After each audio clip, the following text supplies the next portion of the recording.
action by Black African workers broke out in Durban on the 9th of January in 1973. Mostly peaceful and non-violent, the strikes sporadically spread from one company to another. Thousands of municipal workers also later went on strike, which affected service delivery. By the end of that year, an estimated 100,000 workers, including Black African and Indian workers, participated in the strike action. In most cases, employers increased the wages of workers. While striking workers were threatened with dismissal, very few were fired. And while it was illegal to strike and police were present, there were just more than 300 arrests. But significantly in that year, the government introduced the Bantu Labor Relations Regulations Amendment Act, which allowed black people to strike for the first time in 30 years. However, black trade unions weren't recognized. The 1973 Durban strikes were widely credited by experts as a turning point in South Africa's industrial relations system, as it gave rise to the black trade union movement. I think workers today, when I look at the statistics, have not got much to celebrate about. We have made progress, but we need to have zero tolerance towards corruption and greed. We need to go back to servant leadership.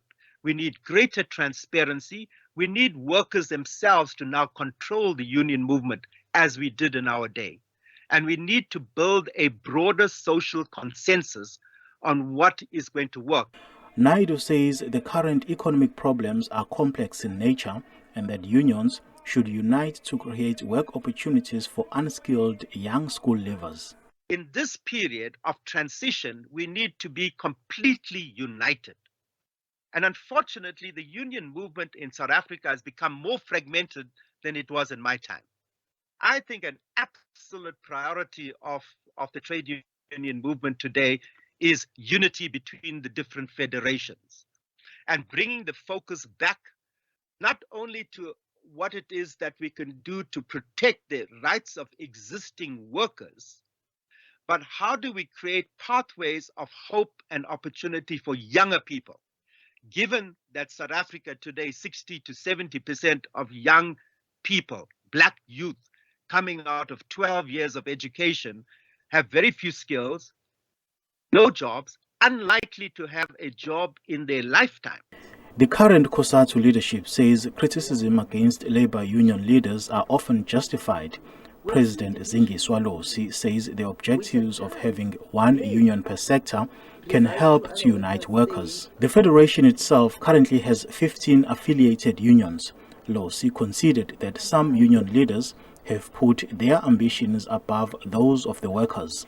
We have seen divisions in unions, which at times may result to other workers saying, even those that are inside, well, we see theatrics by leaders, are we here for that, really? And you see, when I've got a case, a union is running bankrupt, where are our affiliation fees that we're paying to the union? Why is the union not being able to represent us? Because you have leaders at times that use trade unions as a milking cow. Losi says competition among unions is also impacting negatively on the broader objectives of unions. A quarter of South Africa's workforce are ununionized. Cosatu members are expected to converge at Durban's Fontaine Stadium for the anniversary events. Simphiwe Makhanya, SABC News, Durban.